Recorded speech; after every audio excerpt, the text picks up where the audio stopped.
So কেমন আছো তোমরা সবাই? চলে এসেছি আমরা নতুন একটা ভিডিও নিয়ে। তো আমরা আমাদের ফিগার অফ স্পিচের সিরিজ শুরু করেছিলাম, তাই তো? তো আজকে আমরা আমাদের অ্যাকচুয়ালি লেকচার নাম্বার 2-তে চলে এসেছি, যেখানে আমরা অ্যাকচুয়ালি আমাদের লেকচার নাম্বার 1-এ আমরা দেখেছিলাম যে আমাদের ফিগার অফ স্পিচ কত ধরনের এবং কোন কোন ফিগার অফ স্পিচগুলো আমাদের করতে হবে সেটা আমরা দেখেছিলাম। যেখানে বলেছিলাম আমি similarity, imagination, association, difference, sound আর ইনডাইরেক্টনেস এগুলোর ওপর আমরা করলেই আমাদের হয়ে যাবে। এবং আমি এটাও দেখেছিলাম আগের দিন তোমাদের যে কেমন করে সলভ করতে হয় এবং 3টে স্টেপ কী কী ছিল। যদি তোমরা আগের ভিডিও না দেখে থাকো অবশ্যই দেখো, তোমরা কিন্তু দেখে নাও। চলো আজকে আমরা আমাদের বেসড অন এবং টাইপসগুলো নিয়ে আলোচনা করি। তো সিমিলারিটির ওপর বেস করে যে 5টা আমাদের ফিগার অফ স্পিচ রয়েছে সেগুলো সম্পর্কে আজকের এই ভিডিওর মধ্যে আমরা আলোচনা করি, ঠিক আছে? চলো মন দিয়ে সবাই কিন্তু দেখতে থাকো, আর মন দিয়ে সবাই কিন্তু অ্যাকচুয়ালি বোঝার চেষ্টা করবে, ঠিক আছে? যার যেখানে যে অসুবিধা হবে অবশ্যই আমাকে কমেন্ট সেকশানে জানাবে। চলো শুরু করা যাক। আচ্ছা, যেমন দেখবে প্রথম হচ্ছে সিমিলারিটি। আচ্ছা, সিমিলারিটি মানে কি? সাদৃশ্যতা, তাই তো? যেমন দেখবে আমরা প্রায় শুনে থাকি যে দেখবে হচ্ছে আমরা অন্য কারোর সাথে আমরা অন্য কারোর তুলনা করে থাকি প্রায়, তাই না? যেমন আমরা বলে থাকি যে সাপোজ বলছি হচ্ছে দেখবে আমরা যখন আস্তে আস্তে খাই তখন আমরা প্রায় আমাদের কেউ তো হয়তো তোমাকে বলছে যে এত পাখির মতো আস্তে আস্তে খাচ্ছিস কেন। অর্থাৎ এখানে তোমার সাথে কার তুলনা করা হলো? পাখির তুলনা করা হলো, তাই না? এটাই হচ্ছে আমাদের অ্যাকচুয়ালি সিমিলারিটি। চলো সবার আগে আগে আমরা জানি যে অ্যাকচুয়ালি জানি সিমিলি কি। দেখো সিমিলি কি এক একটা ডেফিনেশনটা পড়ে নিই। And explicit comparison between two unlike things, অর্থাৎ দুটো আনলাইক থিংসের মধ্যে যখন এক্সপ্লিসিট কম্প্যারিজন আমরা দেখতে পাই using like or as, like বা অ্যাজ ব্যবহার করে যখন আমরা কম্প্যারিজন করি তখনই হয়ে যাবে সিমিলি। অর্থাৎ একটি বাক্যের মধ্যে যখন তুমি দেখতে পাচ্ছ যে দুটো আনলাইক থিংসের মধ্যে কম্পেয়ার করা হচ্ছে এবং সেখানে অ্যাজ বা লাইক, অ্যাজও হতে পারে লাইকও হতে পারে, দুটোর মধ্যে যে কোনো একটা ওয়ার্ড ব্যবহার করে যখন তুলনা করা হয় তখন সেটাকে আমরা কী বলবো? তখন সেটাকে আমরা বলবো সিমিলি। যেমন example, her smile was as bright as the sun, এবং তার হাসিগুলি মানে এতটাই উজ্জ্বল সূর্যের মতো, মানে তার এখানে সূর্যের সাথে তার তুলনা করা হচ্ছে। তারপর he eats like a little bird, যে সে খায় একটা ছোট্ট পাখির মতো, মানে এক ছোটো পাখি যেমন একটু একটু করে খায় তেমন সেও খাচ্ছে। Next, grandpa is as wise as an owl, এবং গ্র্যান্ডপা এতটাই জ্ঞানী, কার মতো জ্ঞানী? আউলের মতো জ্ঞানী। নেক্সট, তারপরে মাই মিস্ট্রেসেস আইজ আর নাথিং লাইক দ্য সান, এবং আমার মিস্ট্রেসের আইজ কিন্তু সূর্যের মতো নয়। তাহলে এখানে দেখো সূর্যের সাথে মিস্টার আইসের তুলনা করা হচ্ছে। তারপরে coral is far more red than her lips is red, if snow be white why then her breast are dun. তো তারপরটা আমাদের অ্যাজ লাইক দিয়ে নেই। তো এটা আমাদের উইলিয়াম শেক্সের 6 নম্বর 130 থেকে নেওয়া হচ্ছে। তাহলে একটা কথা সিমিলি কী জিনিস তাহলে তোমরা শিখে গেছো, যেখানে আমরা দুটো আনলাইক থিংসের মধ্যে তুলনা করব অ্যাজ বা লাইক ব্যবহার করে, তাকেই আমরা বলবো কি? তাকেই আমরা বলবো সিমিলি। হলো? আচ্ছা, এরপরে কি আছে? এরপর হচ্ছে আমাদের মেটাফোর। চলো মেটাফোর সম্পর্কে আগে আমরা দেখে নিই ডেফিনেশন কী রয়েছে। An implicit comparison between two unlike things, অর্থাৎ দুটো আনলাইক থিংসের মধ্যে যখন আমরা কম্পারিজন দেখতে পাই without using like or as, like বা অ্যাজ ব্যবহার না করে। এক্সাম্পল যেমন দেখো হচ্ছে টাইম ইজ এ থিং, দেখো এখানে সময়ের সাথে চড়ে তুলনা করা হচ্ছে, কিন্তু দেখো অ্যাজ লাইক ব্যবহার করে হচ্ছে কি? হচ্ছে না। এটাই হচ্ছে মেটাফোর, মানে আমরা দুটো আনলাইক থিংসের মধ্যে তুলনা করব কিন্তু অ্যাজ লাইক ব্যবহার না করে, সেইটাই হয়ে যায় মেটাফোর। তাহলে একটা কথায় সিমিলির মধ্যে আমরা তুলনা করব অ্যাজ লাইক ব্যবহার করে, আর মেটাফোরের ক্ষেত্রে আমরা অ্যাজ লাইক ব্যবহার না করেই আমরা কিন্তু তুলনা করব, ঠিক আছে? এটাই হচ্ছে বেসিক ডিফারেন্স বিটুইন সিমিলি আর মেটাফোর। বুঝতে পারছো আশা করছি সবাই? আচ্ছা, যার যেখানে অসুবিধা হবে অবশ্যই তোমরা কমেন্ট সেকশনে জানাবে, ঠিক আছে? তারপর you have a heart of gold, এবং তোমার সোনার একটা হৃদয় আছে, মানে এখানে সোনার সাথে তোমার তুলনা করা হচ্ছে। Next, life is a journey, সত্যিই তো আমাদের জীবনটা একটা জার্নির মতো।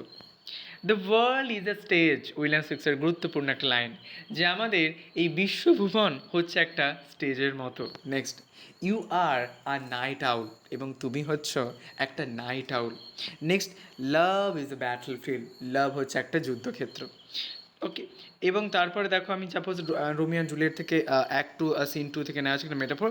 But soft what light through yonder window breaks, it is the east and Juliet is the sun. ঠিক আছে, তো জুলিয়েটের সাথে এখানে সানের তুলনা করা হচ্ছে।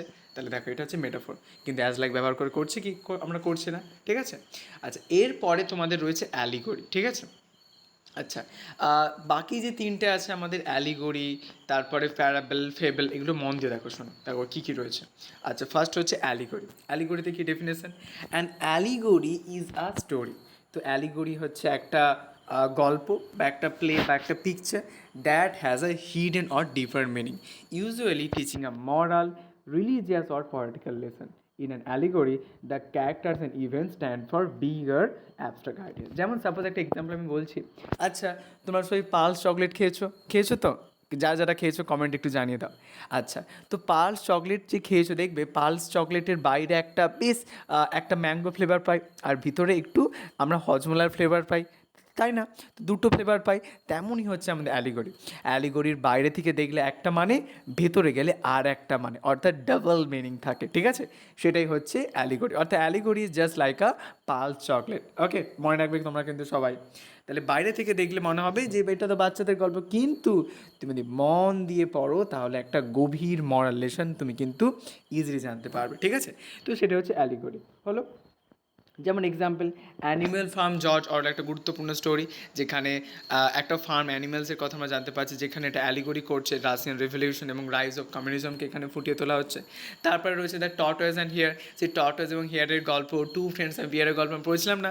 তো ওই গল্পগুলো শুনলে আমাদের মনে হয় যে সত্যি তো বাচ্চাদের গল্প, কিন্তু দেখো ওই প্রত্যেকটা গল্পের মধ্যে আমরা লাস্টে লিখতাম না মরাল কি, তো মরাল কিন্তু প্রত্যেকটা গল্পে আমরা পেতাম। তো এটাই হচ্ছে ডাবল মিনিং, ঠিক আছে?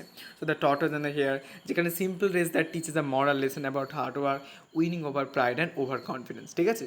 যে জীবনে তুমি যদি হার্ড ওয়ার্কিং হও তাহলে দেখবে সব কিছুই তুমি একেবারে অ্যাচিভ করতে পারবে।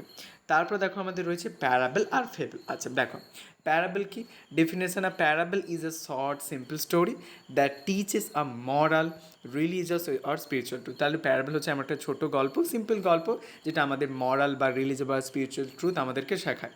ইট uses everyday real life situation, এবং আমাদের প্রত্যেক দিনের রিয়েল লাইফ সিচুয়েশনকে এখানে ফুটিয়ে তোলা হয় to help people understand deeper or difficult ideas, যাতে করে মানুষেরা খুব সহজেই গভীর এবং ডিফিকাল্ট আইডিয়াস তারা বুঝতে পারে।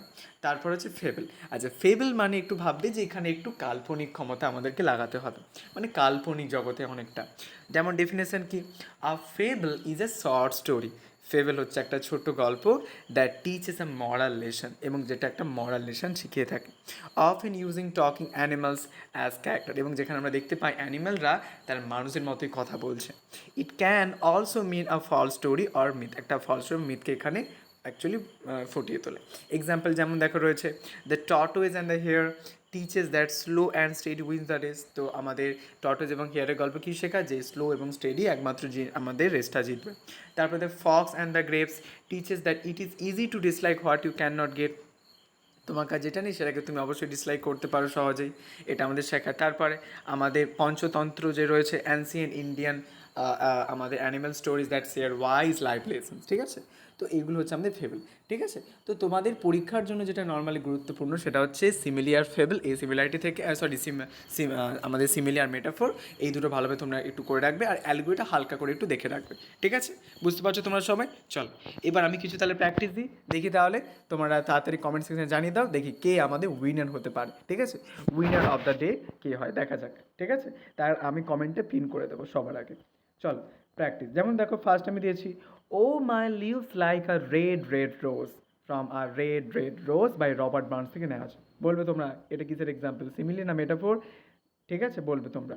তারপরে and I wandered lonely as a cloud, from I wandered lonely as a cloud by William Wordsworth. Next, hope is the thing with feathers, from hope is the thing with feathers by Emily Dickinson. Next, does it dry up like a raisin in the sun, from Harlem by Langston Hughes. Next, the fog comes on little cat feet, from Fog by Carl Sandburg. Next, তারপরে life is like a box of chocolates. Next, তারপরে দেখো দিয়েছি all the world is a stage, William Shakespeare, as you like it. Next, I am a gold mine, Sylvia Plath, Lady Lazarus থেকে নেওয়া হয়েছে। তারপরে death is a long quiet street, Langston হিউজেসের death থেকে নেওয়া হয়েছে। Next, her smile was like the sun. ঠিক আছে, তাহলে এই 10টা তাড়াতাড়ি তোমরা কমেন্টস থেকে জানিয়ে দাও, যার অ্যান্সার 10টা সবার আগে ঠিক হবে সেই কিন্তু আমাদের উইনার অফ দ্য ডে আমাদের কিন্তু হবে। ঠিক আছে, আর নেক্সট ক্লাসে আমরা কী নিয়ে আলোচনা করবো? নেক্সট ক্লাসে আমরা অ্যাসোসিয়েশন নিয়ে আলোচনা করবো। তো নেক্সট ক্লাসও তোমরা কিন্তু কেউ মিস করো না। ঠিক আছে, চলো মন দিয়ে সবাই কিন্তু পড়তে থাকো। আবার দেখা হবে তোমাদের সাথে নেক্সট ক্লাসে।